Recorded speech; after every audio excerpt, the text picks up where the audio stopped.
Greetings, Earthlings! Welcome to another episode of A Day in the Life. Today we have Project Silverdart with us in the house, and I figured it would be a good opportunity to showcase something that I think a lot of service centers or shops get wrong, and that is with regard to how to correctly drain and flush a transmission. So this is a good opportunity for me to showcase what we do, and maybe you can get some insight, or if you're a shop or a DIY guy, you can probably see what you can do to improve your procedure.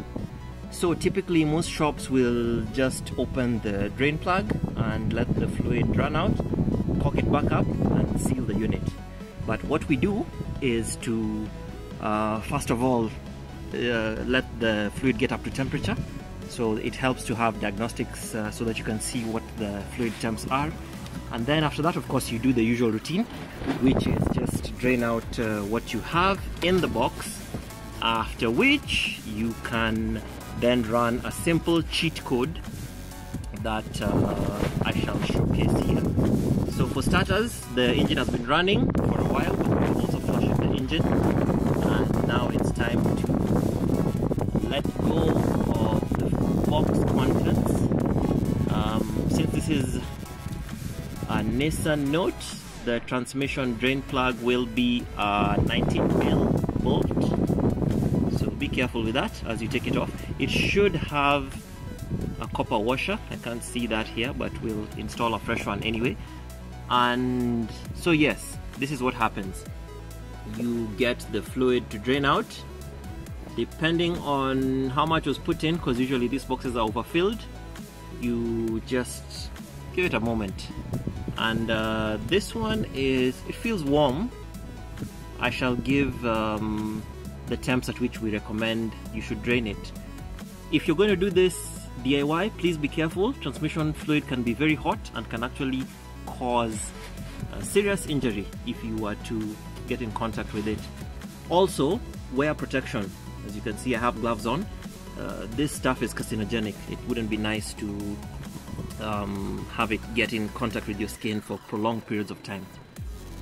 But yeah, so we've got that out. I'll measure the content in here from my oil catch can. But what I wanted to demonstrate was that there's a lot more fluid that's usually left behind in the box even after you think you've drained everything. And for this reason, I'll just let the video run as a single clip. I won't cut it so that we don't have those arguments of, you know, you cut the video and so we didn't see what happened, blah blah blah.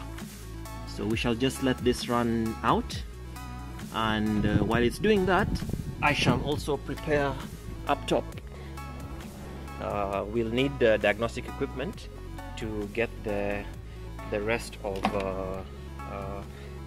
the phase done, and I shall explain that as we go along. But for now, the engine is off. We are going to initialize a few things with the transmission control so that we can get to do the second bit of what I was trying to explain. So as this continues to happen, I shall just set this camera down somewhere so that it has a clear shot of that oil drain plug, and we'll just let it go. Usually takes a short while, not so long. When it turns to a few droplets, we can then probably run the second phase, as I've been saying. Alright, I think that's a good enough angle. I'm hoping it doesn't move. If it does, I'll come and correct it. So yes, I'll fast forward this just so that we can spend a little less time watching paint dry. Alright, be back in a bit.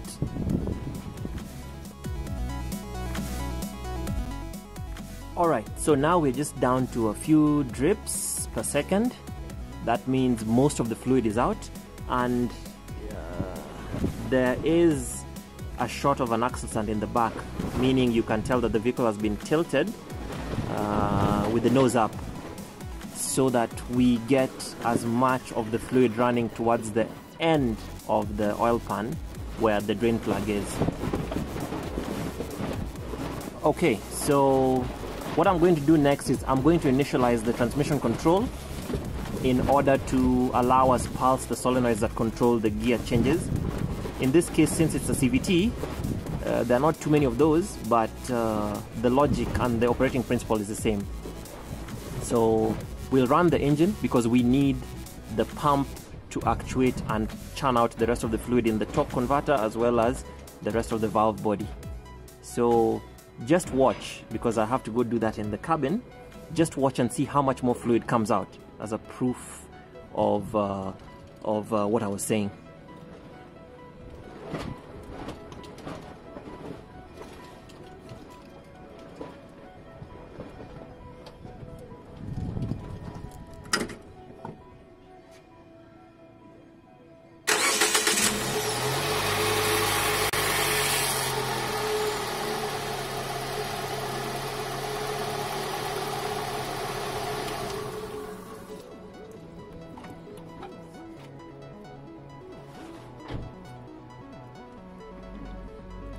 Alright, so because the box is relatively dry, you are recommended just to run it for a few seconds at a time.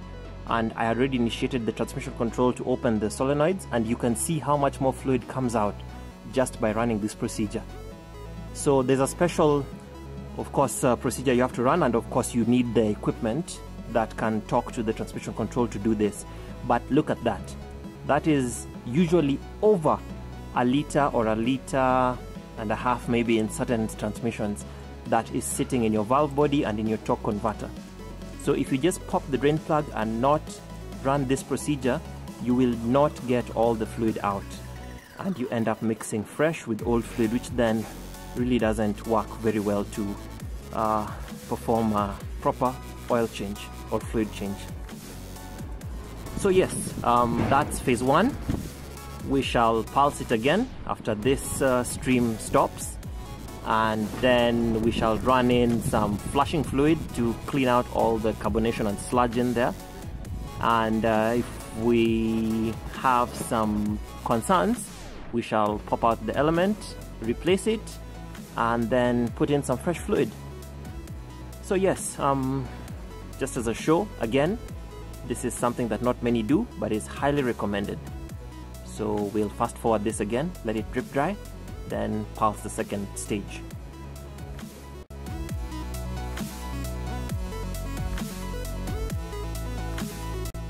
Alright, we're down to some drips now. So again, I shall cycle the solenoids, run the engine for a few seconds, and let's see how much more we can get out.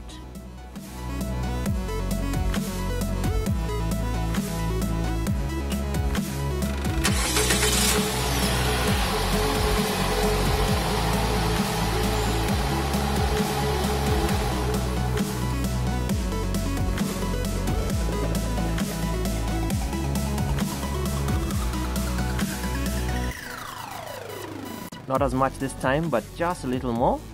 So we'll let that drip dry again and probably do a third cycle and call it a day. But I think it is now evident that quite a fair amount of fluid gets left behind if you just pop the drain plug and refill. So it is very important to remember that this is part of the sequence that is required by shops to get this right. So of course, after that, like on this particular engine, you are supposed to put the vehicle back on level ground and fill up to the recommended level depending on the temperature of the fluid. Get this to zoom in. Depending on the temperature of the fluid, you should check the correct side of the dipstick. So there's a cold side, low and full, and there's a hot side, low and full as well. And if you look at the side, you'll see that they're just slightly offset from each other. So that usually helps in getting the correct fluid into the box. As usual, there should be some indication on what is required for the box in question. Like in this case, we highly recommend that you use the manufacturer recommendation, which is NS2, and use genuine fluids. I mean, it's a very small cost to pay with regards to the damage you would get if you were to use improper fluids. So yeah, we shall let that drip dry a little bit more. We shall come back to it and call it a day. So now you know, the next time you need a transmission fluid flush done, please ask your service crew to do the right thing. Always let the fluid get up to temp, not too hot, not too cold, also because it's a safety concern. And try and tip the vehicle to the side of the drain plug so that you can get as much fluid out, and then of course run the procedure I just explained if you have the equipment. If you don't have the equipment, there is a certain way you can also try and get a bit more fluid out, but that we can only discuss once we have specific vehicles on the table. So yes, on that bombshell, I'd like to call it a day. Thank you for watching, and we hope you are better educated about this. Until the next time, peace.